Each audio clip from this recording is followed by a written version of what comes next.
Welcome, Blue Believers, to another episode of the Stamford Sync, where we are syncing up with everything Chelsea FC. Today is the third part in my Keep, Loan or Sell series, and we are going to be moving on to forwards today, our attacking options. If you enjoy the content and want to see more, please do me the distinct honour of liking, sharing and subscribing, or just roast me in the comments, whatever gets you through your day. And without further ado, let's move on to Keep, Loan or Sell, the forwards.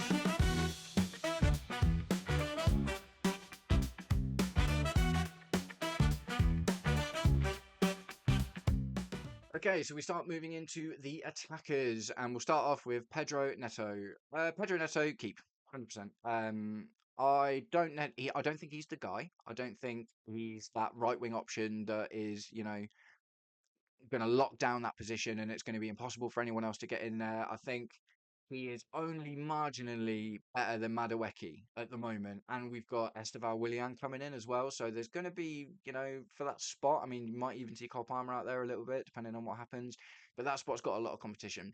Pedro Neto is a keep. I think that, with 50 mil was quite a lot for him, I guess, but he's still, 24, 25. He's not super old. He's really committed. He runs a lot. He can play different roles. He doesn't complain or mind about playing different roles. You see that he puts the same effort if he's on the left, playing false nine, or on the right hand side. He's running. He's trying to do his thing. And recently, he's been a lot more. He's trying to get shots off. Do you know what I mean? It's like we see him trying to score a bit more recently, and maybe that's the difference between him and Madueke. I would say that Neto puts in a lot more of the legwork than Madueke does, but Madueke definitely tries more to make things happen and score. But Pedro Neto, I don't see the benefit in selling him. I don't think he's the guy. Like I say, I don't think he's absolutely that guy, but I do think that we should keep him around. Weird one next. Mykhailo Mudryk. Can we even sell him at the moment? I don't really know what's happening. There's all this talk about the B sample from the drug testing, and maybe it's good, maybe it's not. He's done a polygraph in Ukraine, and that's come up that he's telling the truth. So he's kind of saying I didn't knowingly ingest these substances, and I, d- I don't know what's going to happen, man. But the truth of the fact is, I've got no idea. If we had the choice, I would say loan him. Um, I don't think there's no point selling him yet because we spent. I know everyone says like 100 mil. It wasn't 100 mil, was it? Because that was based on what it could have gone up to if he'd have performed really well and we'd won loads of stuff. I think we spent like 69 mil, which is still a lot. Don't get me wrong, there's loads. But selling him at the moment doesn't really make any sense because we get maybe 20 mil for him, and that's just a massive waste of money. So I would say he's young enough to send out on loan if we can do that. If he's allowed to come back and play, he might just be banned forever. Do you know what I mean? It might just be like another Paul Pogba situation where we never see him again. So that might just end up being a massive loss anyway. But if I had the choice, if I knew that he was going to come back and be ready for next season, I'd say get him out on loan, get him Strasbourg. Nah, not Strasbourg. We need to save the spots for more promising young talent at Strasbourg. Get him out on loan somewhere. Get him some minutes. See if he can find that thing that he had at Shakhtar and that he's displayed maybe like 3 or 4 times in a Chelsea shirt the entire time he's been here. But yeah, I don't know what's going to happen with Mudryk. It's a very confusing, political, unusual situation. But if I have my choice, I'd say send him out on loan. Noni Madueke, this is a really tough one, man. And as I'm speaking about it right now, I still don't know. Like, my heart says keep him, right? Because I like the cut of his jib. I like the fact that he's a bit arrogant. I think he needs to. He needs to find the balance between ego and work rate, right? Is like you can I think it's really important to have an ego as a player. I think that's really, really. I think it's important in any kind of, whether it be a creative thing or like you're a sportsman or something. I think 100% you really need to believe in yourself, and he obviously does. The problem with Madueke is his output's not enough for a guy that doesn't contribute to the team play as much as someone like Pedro Neto does. Like I was saying about earlier, his numbers don't justify his lack of connectivity with the rest of the team. I don't think so. I wouldn't loan him. I wouldn't loan him. I don't really see the value in that. It would either be a keep or a sell. I guess I would probably say keep. I'll tell you what, I'll say keep because we're going to get Estevan Willian in, right? I don't think Pedro's going anywhere, and I think we would make better money because Madueke costs less than Pedro Neto did for a start. I think if we sold Madueke now, we'd get 50, 60 million for him. Minimum, no problem. Do you know what I mean? So if Madueke, if we get Willian in, and he starts tearing it up, and it's kind of rotating between Pedro and Willian on that right wing, and um, I know he's played on the left a bit recently. It's not his ideal position, I guess. I would say give him the first half of the season with all of these other people that are coming in, because it looks like we're going to buy a new left winger as well. If he's happy on the left wing and he performs well there, I guess we'll see. But I'd say keep him for now, and then I'm pretty sure we'll see where we are in the winter window. And if he's playing a lot and doing well, we'll keep him. And if not, and he's struggling to get game time, I'm pretty sure he'd agitate for a move anyway. So yeah, I'll say keep for now, but that is with a view to, I think, if he doesn't really pull it out of the bag in the first half of next season, I think he'll get sold. Okay, so I'm just going through this in like the order that's on the Chelsea official men's first team graphics kind of thing, and the next up is Nicholas Jackson. Nicholas Jackson's a keep. He's a keep. It's a weird one. They're all weird ones. All of our players are weird, man. That's just how it is, isn't it? But no, Jackson's a keep. He's obviously like a good player. He got 14 Premier League goals in his first season without any penalties, which is, that's a pretty good return for a 30 mil striker that's 22, 23 years old. This season, he was on like 9 goals, got a massive injury, and obviously came back and then got himself sent off in the Newcastle game. That's a difficult one. I don't think Nicholas Jackson is going to be our starting striker. I was a massive advocate for not getting Victor Osimhen at the start of last season, by the way, because I was like, Jackson scored 14 goals in the Prem with no penalties. Let's give him another season and see what he can do. It started really well. It started really well. 9 goals was good. It was like, oh, okay, maybe you get 17, 18 goals this season. Then all of a sudden we're looking at a solid Premier League striker. But he just goes missing, doesn't he? He just goes missing. It's I find he drifts out to the left a bit too much as well. It's a weird one. It's like maybe Nicholas Jackson is our supplementary left winger slash striker. Maybe he gets a lot of game time because he plays on. I think he looks great on the left wing as well. I'm surprised to see that we haven't tried that more. Maybe it's just because he's our only striker option. But when you're looking at putting Madueke on the left wing, like, would it not be worth, like, putting Neto seems to do quite well in the middle. He runs around a lot, and would sort of putting Nicholas Jackson out on the left not be like an idea to try? I would keep Nicholas Jackson. It looks like we're getting Liam Delap. I imagine we're probably going to buy another striker as well. Whether it be Gyökeres or Sesko or Victor Osimhen, maybe. I'm not hunting was it Ekitike. So I'll have to look that one up in a minute. But yeah, no, Jackson, I wouldn't sell him at the moment. Although we'd probably get all right money for him. I think we only bought him for 30 mil. We'd probably get again like Madueke 50, 60. But yeah, I don't think he's the guy. Again, I don't think he's going to be our number 9 going forward. But he can play that role. He scores goals in that role, and he looks like he'd still be a pretty reasonably good left winger as well. I think he's better than Jadon Sancho, for instance. I'd rather see him out on the left. He seems to link up well, and because he's a goal scorer in mind, you kind of want that from your left wing as well, don't you? So yeah, I keep Nicholas Jackson. I guess we'll see what happens if we get 2 strikers and a left winger, and he just gets zero game time over the next 6 months or whatever. That will be what it will be. But for the time being, I think Jackson stays. Christopher Nkunku. Alors, let's talk about Christopher Nkunku, right? He's just another classic Chelsea buy in that we bought him 50 mil, really good price, an absolutely unbelievable season in the Bundesliga with Leipzig. But we just don't play a formation that suits him. Do you know what I mean? He played as like part of a strike partnership, and obviously really does well in this inside left pocket. Scarily, it's exactly the kind of player that Bruno Anarim wants at Man United, right? He wants someone to fall into that left pocket that's direct and is looking for goals. Christopher Nkunku has done an admirable job playing the way he's been asked to play for us. Bit on the left wing, bit up top, a lot of time in the Conference League. He scores goals as and when he needs to, but again, he's a victim of our system. I know some people say, like, I don't understand how you say he can't play in our system, and it's like, well, you just got Christopher Nkunku is like the perfect example of that, right? It's like you don't put him in the middle because Cole Palmer is the kind of player that you want in the middle when he's on his stage. I mean, Christopher Nkunku is far too much of an attack-minded, direct deep striker, to not looking to make all these passes and looking to make things happen. got back, connect the play together. Do you know what I mean? He's very much like, let's get a goal. I want to go. I want to go. I want to go, which is great. And we've seen how good that can be. Do you know what I mean? And I love the balloon celebration. I think he's a great player, great character. I just think, unfortunately, like many of the players that we've had and that have left us in, over the however many years, I just think he doesn't suit the way we're looking to play.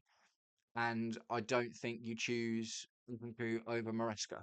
If the choice is like, okay, well, we get a manager in that will play him right, I think, he's a 20 goal a season player in any league in the right formation with the right manager. And I think it's just not the time and the place for Nkunku at Chelsea. I think we sell him. I think we'll make our money back.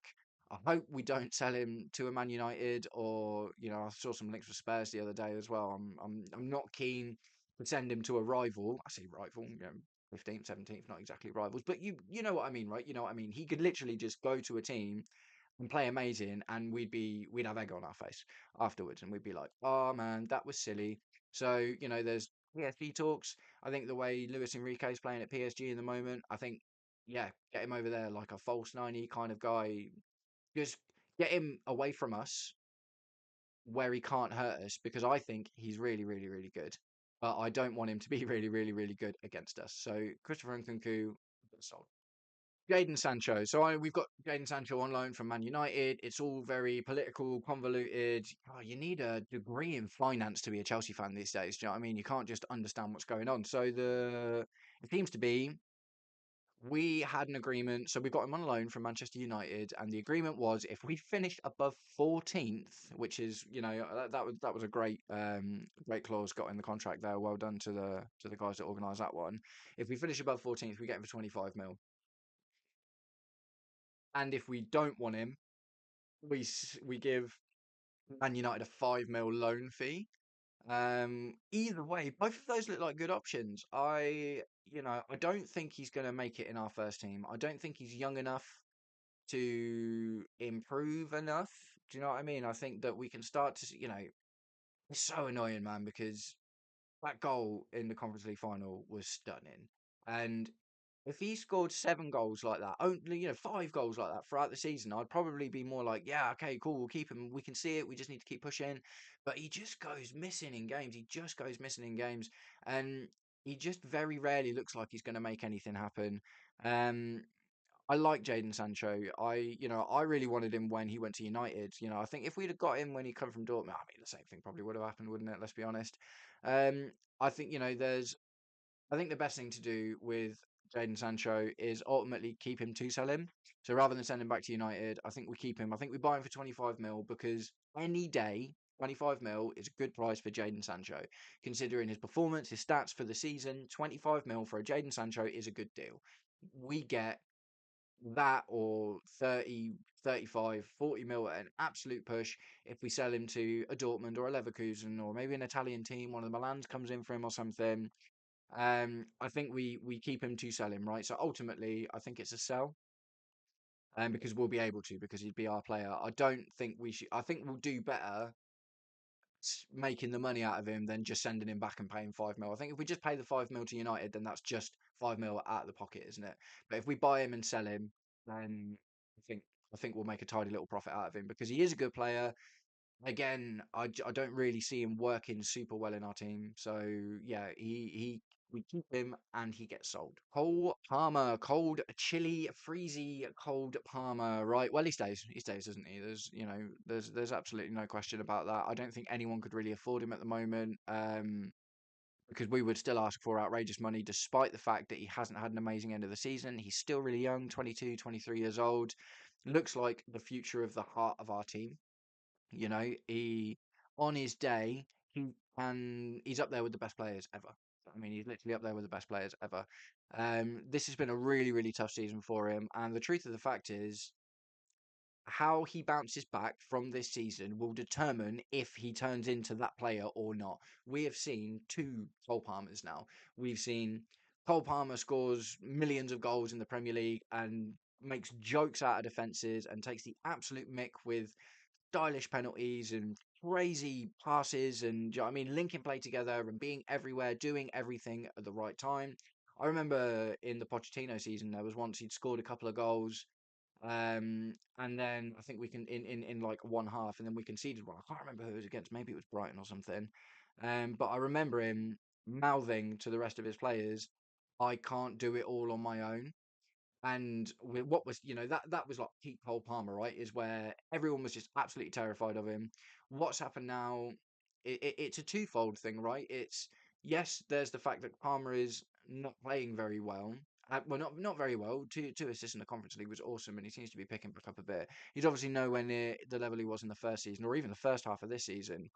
And that's for two reasons. He's getting marked much more now. Do you know what I mean? Is like if Cole Palmer's got the ball, all of a sudden there's three guys on him, and then he's forced into a situation where he's kind of got to turn around and pass it to the side or pass it back, and it's getting harder and harder because for him to make those choices in those moments. And the other side of it is the tactics of the situation. Pochettino came in and said, "You do whatever you want whenever. You just, the game is your game. The guys around you will feed you and be there for you and do whatever you need them to do. This is your team, Cole Palmer FC. You go and do it and make it happen." Obviously, Maresca is much more. Everyone's got a role. Everyone's got a job. I want you to be here in these certain situations. When this turn of play happens, you need to do this, and it's very much more like a directed kind of tactics than Pochettino had for him, and that's obviously held him back a bit. Although he still scored 14 goals in 20 games at the start of the season, so it's not like he can't still do it. But yeah, man, Cole Palmer stays. That's kind of where I'm getting at with this. Ultimately, Cole Palmer stays, but it will be interesting to see what happens next season if adding more quality in and around him, especially a striker up top that he can get balls into that's a bit more reliable than Nicholas Jackson.